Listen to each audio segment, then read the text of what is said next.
اعوذ باللہ من الشیطان الرجیم بسم اللہ الرحمن الرحیم۔ ناظرین و سامعین، آج ہم عبادت کی جو سب سے اعلیٰ ترین شکل ہے، یعنی کہ میری مراد نماز یا صلاۃ ہے، اس کے آداب کے بارے میں ہم بات کریں گے، تاکہ اللہ رب العزت کے فضل و کرم سے ہمیں اس کی عبادت صحیح معنوں میں اور صحیح طور پر کرنے کی توفیق ہو اور ہم اس کی یاد کو قائم رکھ سکیں۔ نماز کا سب سے پہلا ادب تو یہ ہے کہ آپ نے طہارت اور پاکیزگی کا پورا خیال رکھنا ہے۔ وضو کریں، مسواک کا بھی اہتمام کیجیے، یہ حضور نبی اکرم صلی اللہ علیہ وسلم کی سنت مبارکہ ہے۔ پیارے آقا صلی اللہ علیہ وسلم نے فرمایا، قیامت میں میری امت کی علامت یہ ہوگی کہ ان کی پیشانی اور اعضائے وضو نور سے چمک رہے ہوں گے۔ بس جو شخص اپنے نور کو بڑھانا چاہے وہ نماز قائم کرے اور وضو کرے، صاف ستھرے، سنجیدہ، مہذب اور سلیقے کے کپڑے پہن کر نماز ادا کیجیے۔ قرآن پاک میں ہے، اے بنی آدم، ہر نماز کے موقع پر اپنی زینت سے آراستہ ہو جایا کرو، وقت کی پابندی سے نماز ادا کیجیے۔ ارشاد باری تعالیٰ ہے، مومنوں پر وقت کی پابندی سے نماز فرض کی گئی ہے۔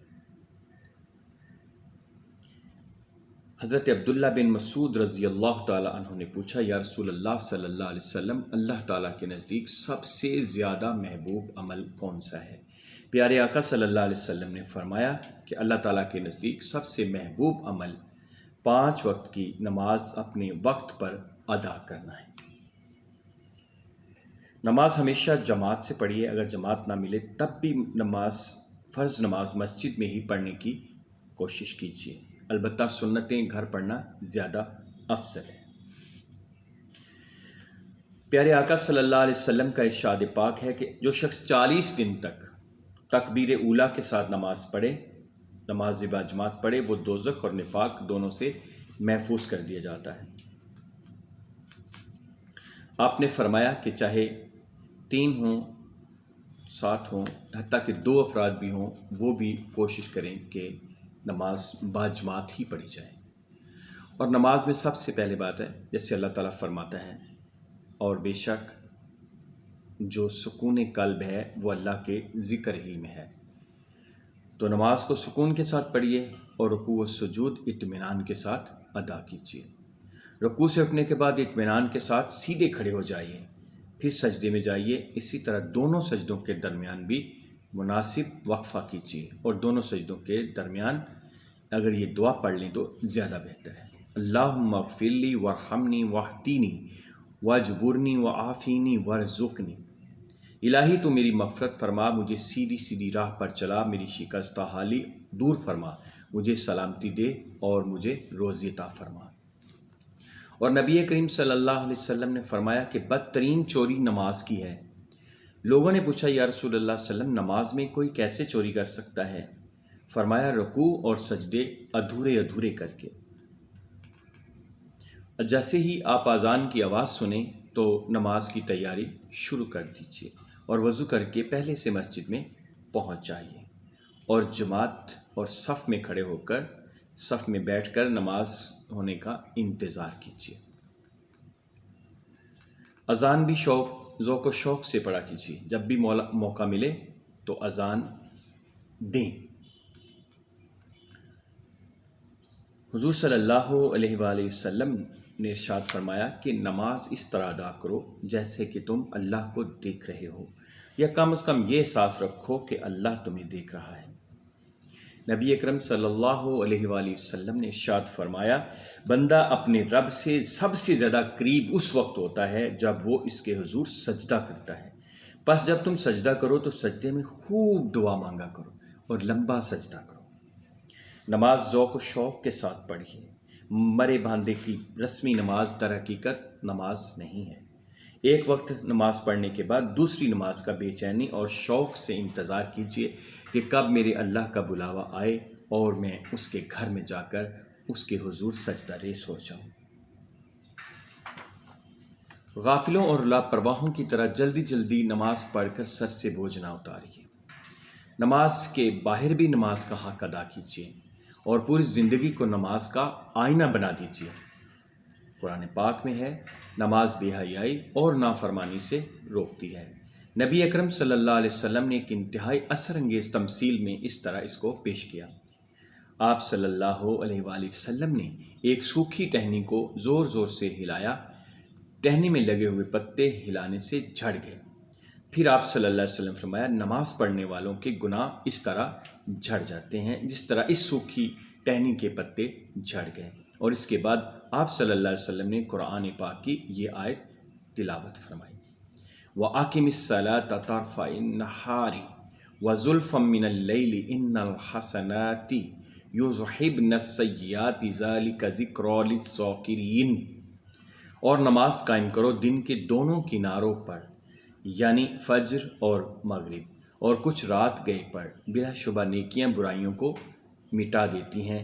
یہ نصیحت ہے نصیحت حاصل کرنے والوں کے لیے۔ اور قرآن پاک کو ٹھہر ٹھہر کر اور آہستہ آہستہ پڑھیے۔ نماز پابندی سے پڑھیے اور کبھی ناغہ نہ کیجیے۔ مومنوں کی خوبی ہی یہ کہ وہ پابندی کے ساتھ بلا ناغہ نماز پڑھتے ہیں۔ إِلَّا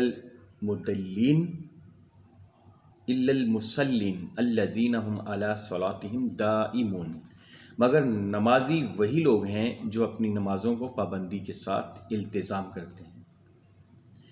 فرض نمازوں کے ساتھ پابندی کے ساتھ ساتھ نفل نمازوں کا بھی اہتمام کیجیے۔ حضور صلی اللہ علیہ وسلم نے فرمایا، کثرت نوافل سے بندہ رب کے بہت زیادہ قریب ہو جاتا ہے۔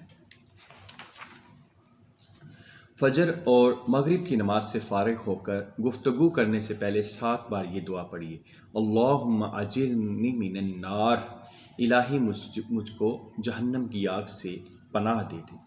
اور فجر و مغرب کے بعد کسی سے بات کرنے سے پہلے 7 بار یہ دعا پڑھ لیں، تو اگر اس دن یا اس رات میں مر جائیں گے تو جہنم سے ضرور نجات پائیں گے۔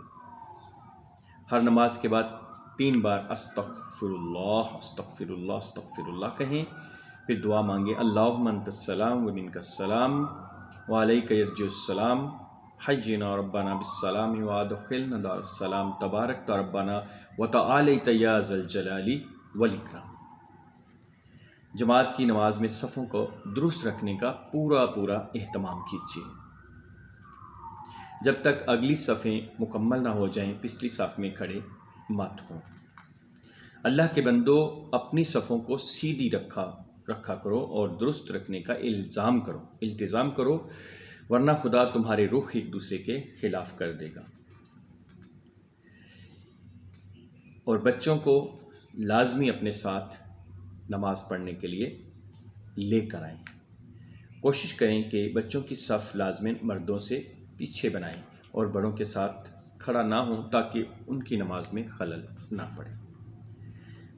ہاں، البتہ جب کسی اجتماع میں نماز کے لیے بچوں کو ساتھ لے کر جائیں تو پھر ساتھ کھڑا کرنے میں کوئی حرج نہیں ہے، کیونکہ اس طرح کوئی اور بھی معاملات ہو سکتے ہیں۔ تو ناظرین، آج ہم نے اللہ رب العزت کے فضل و کرم اور حضور نبی اکرم صلی اللہ علیہ وآلہ وسلم کی رحمت خاص کے توسل سے آج ہم نے نماز کے بارے میں بات کی کہ نماز کے کیا آداب ہیں۔ تو اللہ رب العزت سے دعا ہے کہ اللہ تعالی ہمیں صحیح طریقے سے صحیح معنوں میں نماز ادا کرنے کی توفیق عطا فرمائے اور ہمیں حق بندگی ادا کرنے کی توفیق عطا فرمائے۔ اب آپ سے یہی التماس ہے کہ اگر آپ نے اس چینل کو ابھی تک سبسکرائب نہیں کیا تو اس کو سبسکرائب کریں اور اپنے دوستوں کے ساتھ اس ویڈیو کو شیئر کریں تاکہ آپ کا بھی اس نیک کام میں حصہ پڑے۔ اس ویڈیو کو لائک کرنا تو آپ نے ہی ہے، بالکل پکی بات ہے، اور لیکن دوسروں تک شیئر کرنا بھی بہت ضروری ہے۔